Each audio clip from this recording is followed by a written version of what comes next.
tarde, meus amigos, meus irmãos. Vamos iniciar hoje o capítulo 27. Já estamos terminando o nosso livro, mas não adianta terminar, depois a gente começa de novo. Mas já estamos no penúltimo capítulo, 27, chamado Pedi e Obtereis. Então, eu vou abordar os primeiros itens do capítulo, depois a Dulce vai continuar. Este capítulo, gente, é muito importante para nós todos, especialmente aqui nós no trabalho da fisioterapia, que é um trabalho de tratamento, não é? Então, se alguém vem, a gente está com algum problema, e alguém vem nos oferecer um remédio que seja eficaz para a nossa necessidade, que seja acessível, que seja não tenha contraindicações, o que a gente faz? A gente fica contente e usa o remédio, toma, né? Então é bem o caso aqui, porque esse capítulo todo tem esse título, Pedi e Obtereis, mas ele trata da prece, né? Pedi e Obtereis é só um título, mas ele vai falar bastante da prece.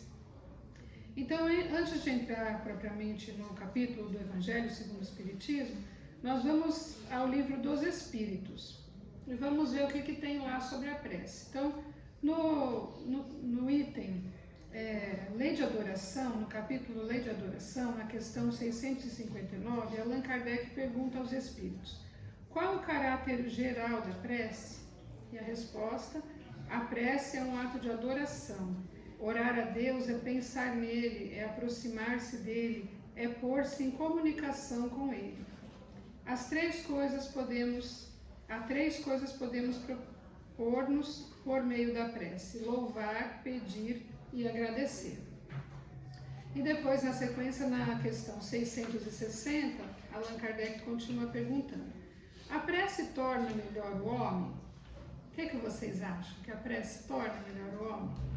Vamos ver o que eles responderam, os espíritos. Sim, porquanto aquele que ora com fervor e confiança se faz mais forte contra as tentações do mal, e Deus lhe envia bons espíritos para assisti-lo. É este um socorro que jamais se lhe recusa, quando pedido com sinceridade. Então vejam a importância, né? Os espíritos que ditaram, o livro dos espíritos, disseram isso, que é um recurso que jamais é recusado quando a gente pede, né? E torna a gente mais forte, torna a gente melhor. Então, essa é a importância da prece. Então vamos voltar agora ao livro que nós estamos estudando, que é o Evangelho mesmo. Então, lá no começo do capítulo, no item 1, nós lemos assim: quando orardes, não vos assemelheis aos hipócritas, que afetadamente oram de pé nas sinagogas e nos cantos das ruas para serem vistos pelos homens. Digo-vos em verdade que eles já receberam sua recompensa. Quando quiserdes orar, entrai para o vosso quarto e, fechada a porta, orai a vosso Pai em secreto. E vosso Pai, que vê o que se passa em secreto, vos dará a recompensa. Não cuideis de pedir muito nas vossas preces, como fazem os pagãos, os quais imaginam que pela multiplicidade das palavras é que serão atendidos. Não vos torneis semelhantes a eles, porque vosso Pai sabe do que é que tendes necessidade antes que o peçais. Então, do Evangelho de Mateus, capítulo 6, versículos de 5 a 8. Então, essas recomendações de Jesus estão nos ensinando a orar, não é? Então, ele cita aqui os fariseus, que eram os conhecidos por fazerem as práticas exteriores, da religião deles, com todo o rigor, mas eles rezavam dessa forma, ostentando que estavam rezando, rezavam de pé para serem vistos. E Jesus também cita aqui os pagãos, que imaginam que a multiplicidade das palavras é que vai fazer a prece ser válida, ou seja, cansando Deus de tanto escutar, ou pedindo muitas vezes, acha que é isso que vai fazer a diferença. Então Jesus está nos recomendando claramente que não é isso, né? Para a gente não se pôr em evidência. Ele fala com todas as letras, para nos colocarmos no nosso quarto em secreto, e que Deus sabe o que nós precisamos, então não precisamos também ficar falando demais. Então, com isso, Jesus nos mostra que é o conteúdo e não a forma da prece que faz diferença. Não a aparência, mas sim a essência que importa, não é? E depois, continuando no texto, no início do capítulo, nós temos outra recomendação, a segunda recomendação de Jesus, quanto ao nosso modo de orar. Quando vos aprestardes para orar, se tiverdes qualquer coisa contra alguém, perdoai-lhe, a fim de que vosso Pai que está nos céus também vos perdoe os vossos pecados. Se não perdoardes vosso Pai que está nos céus, também não vos perdoará os pecados. Do Evangelho de Marcos. Então, com isso, com essa recomendação, nós percebemos que a prece deve sair de um coração purificado, não é? Não adianta a gente rezar com raiva, ou com revolta, ou querendo o mal do nosso irmão. Como a gente vai querer se aproximar de Deus indo de encontro com as leis dele, ou seja, fazendo o contrário, não é? Se uma das maiores leis é a lei de amor, de caridade, e a gente com essa postura interior vai querer se aproximar de Deus. Então a recomendação de Jesus aqui, que a gente atenue os nossos sentimentos negativos, que a gente purifique o nosso coração para se colocar em oração. Também contou uma parábola, Jesus, sobre essa questão de orar. Então ele disse assim: 2 homens subiram ao templo para orar. Um era fariseu, publicano o outro. O fariseu, conservando-se de pé, orava assim consigo mesmo: Meu Deus, rendo-vos graças por não ser como os outros homens, que são ladrões, injustos e adúlteros, nem mesmo como esse publicano que lá estava, né? Jejuo 2 vezes na semana, dou o dízimo de tudo que possuo. O publicano, ao contrário, conservando-se afastado, não ousava sequer erguer os olhos ao céu, mas batia no peito dizendo: Meu Deus, tem piedade de mim, que sou um pecador. Declaro-vos que este voltou para sua casa justificado, e o outro não, porquanto aquele que se eleva será rebaixado, e aquele que se humilha será elevado. Orai, enfim, com humildade como publicano, e não com orgulho como fariseu. Então, o que a gente percebe aqui, né? Que a oração deve ser feita com humildade.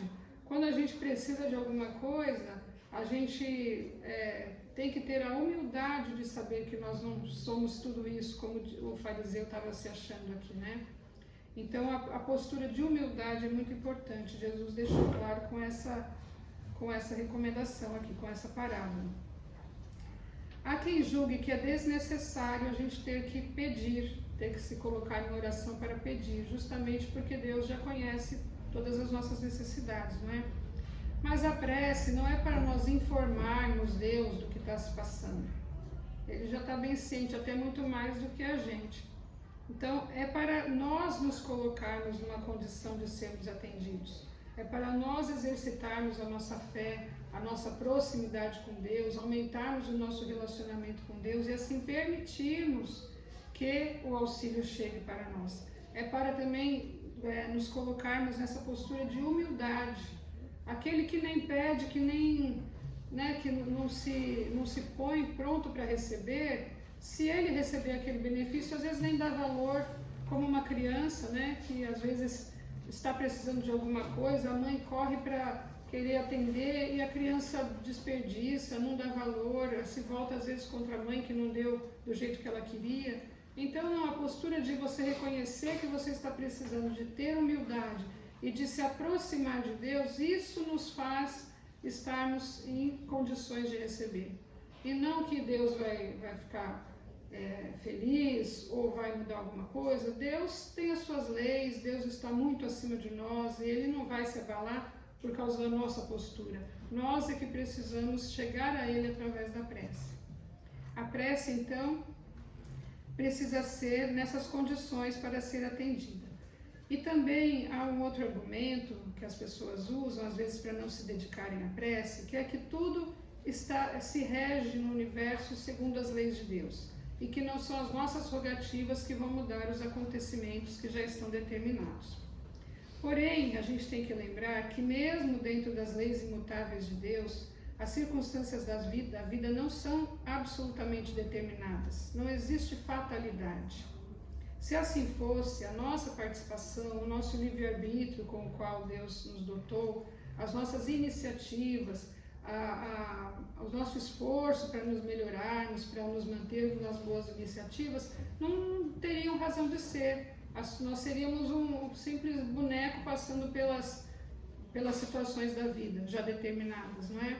Não, o nosso livre-arbítrio, as nossas escolhas, os nossos esforços para buscarmos aquilo que é a vontade de Deus, isso faz sim diferença e é capaz de mudar sem abalar as leis de Deus, né? Dentro do que é permitido pelo equilíbrio das leis, a gente pode mudar os fatos que nos chegam.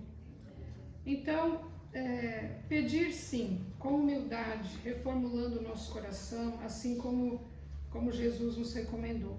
Jesus ainda disse: seja o que for que peçais na prece, crede que o obtereis, e concedido vos será o que pedirdes. Do Evangelho de Marcos. Então nós também não devemos pensar que Deus é um gênio da lâmpada. Uma vez dando evangelização infantil, e eu falando esses conceitos, um menininho falou assim: claro, Deus também não está ali para atender os nossos pedidos, né? Como o gênio que aparece e concede os 3 pedidos. Assim como um pai prudente não fica dando para o filho as coisas que podem ser prejudiciais para ele, não agora, mas depois, e ele não tem capacidade de perceber isso, nós também ainda somos muito pequenos, né? Não sabemos exatamente o que vai ser melhor para nós daqui para frente, ou no futuro, médio ou breve ou distante, enfim. Mas Deus sabe. Então, se nós pedirmos o que for dentro das leis de Deus, com essa humildade, com essa postura que Jesus nos deu, com certeza nós seremos atendidos, principalmente se pedirmos coragem, paciência e resignação. Essas 3 coisas nunca vão nos faltar em momento algum, né? Então, é um recurso que nós precisamos usar mais. Se Jesus, que era o nosso mestre, governador espiritual do nosso planeta, se retirava para orar, usava esse recurso, acho que nós precisamos também, não é? E a prece deve ser um hábito para nós. Nós devemos, assim como a gente higieniza o corpo físico, cuidar também de higienizar o nosso coração, a nossa mente, e tudo isso através da oração, da proximidade com os bons espíritos, com o nosso anjo da guarda que está ao nosso lado, pronto para nos passar as intuições necessárias para a nossa vida caminhar melhor. Então, que Deus nos abençoe. Muita paz a todos.